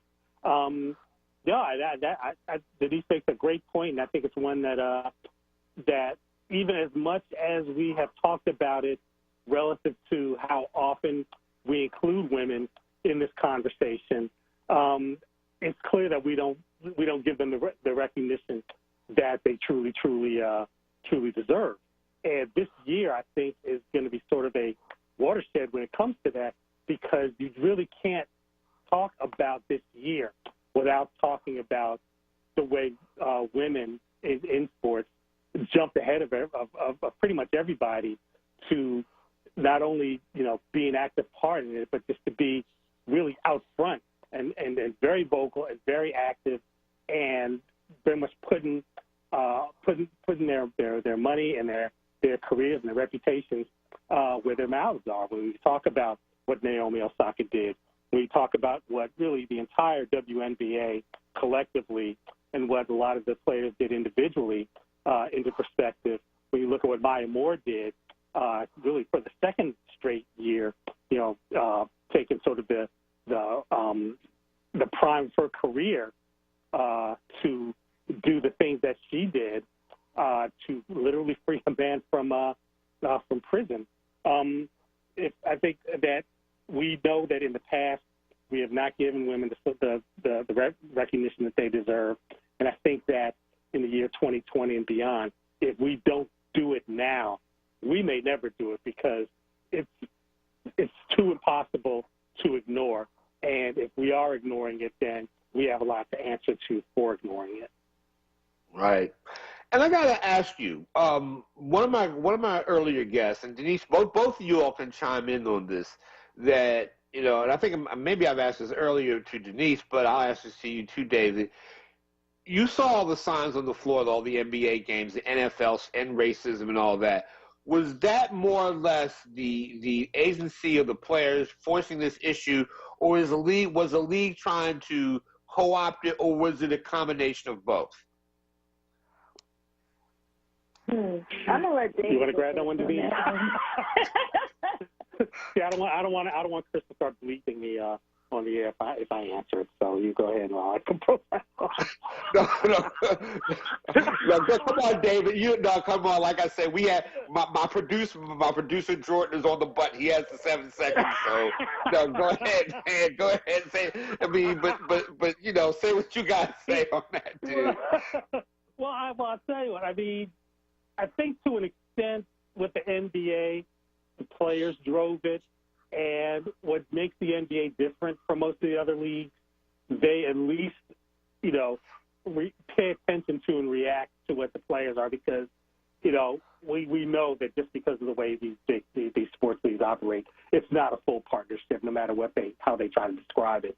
But they at least pay attention enough to make sure that the players are involved and engaged. They don't dismiss it out of hand.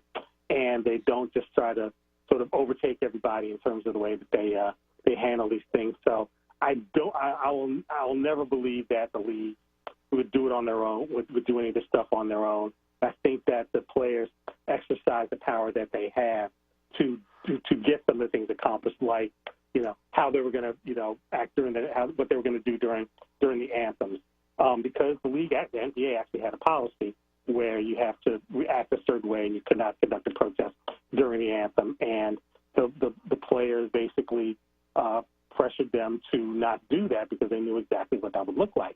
Things like putting their names on the jerseys and Black Lives Matter on the court. Those were all things that were driven by the players. So you give the leagues, that league in particular, some credit. NFL gets no credit at all. This is totally reactive. They resisted it for 4 years. They have a track record of this. Everyone knows exactly how they acted with Colin Kaepernick, for the last 4 years, and about every single attempt by players to exert their agency and their authority. They did this basically in the face of public pressure that just became, too much for even something as mighty as the NFL to have to stand up to. And that's for the other leagues, baseball and the NHL. That it almost isn't even worth mentioning what little sort of token, efforts they made in that direction. So more so the NBA players than anything pushed it. And we definitely want to give them credit for pushing them on things like the voting centers at the arenas and pushing that. And let's say that did not happen until the NBA and WNBA players stepped out after Jacob Blake was shot up in Kenosha. And they made the very open, bold statements that they did, and the fact that they walked away from playoff games in order to do it on the NBA side, and the WNBA walked away from their regular season games. So, if not for that action, the NBA would have sort of dragged their feet and, thrown a couple of bones at the players on those kind of things. But instead, we got actual, opening up their arenas, their publicly owned arenas, to the voters, make them available to register or to vote in those buildings. And so again, that was all player driven. It wasn't anything the NBA should be, overly patting itself on the back about. Okay, I hear the music in the background and everything. Man, I wish I could have you guys along a little bit longer to talk about this. Denise, and real quick, and David, tell me where we can all find your work and all that, real quick. Denise, are you still with me? Oh, okay. What about David? Where can we find your work? Well, I am on all the social media channels. I'm on Twitter at David_C_Steele. On Facebook and on Instagram.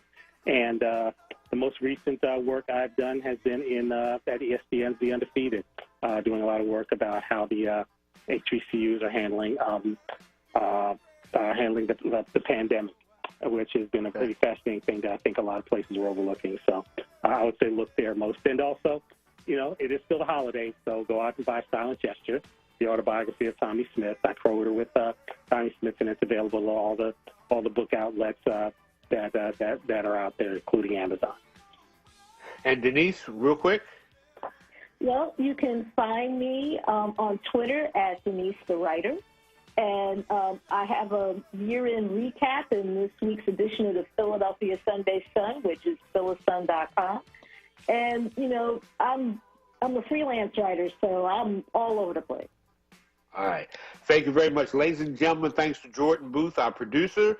Everyone, on behalf of myself, Denise, and everybody else who's been here, Happy New Year. Happy New Year. We will see you next year. So I'll say, like I said, I'll see you later. This is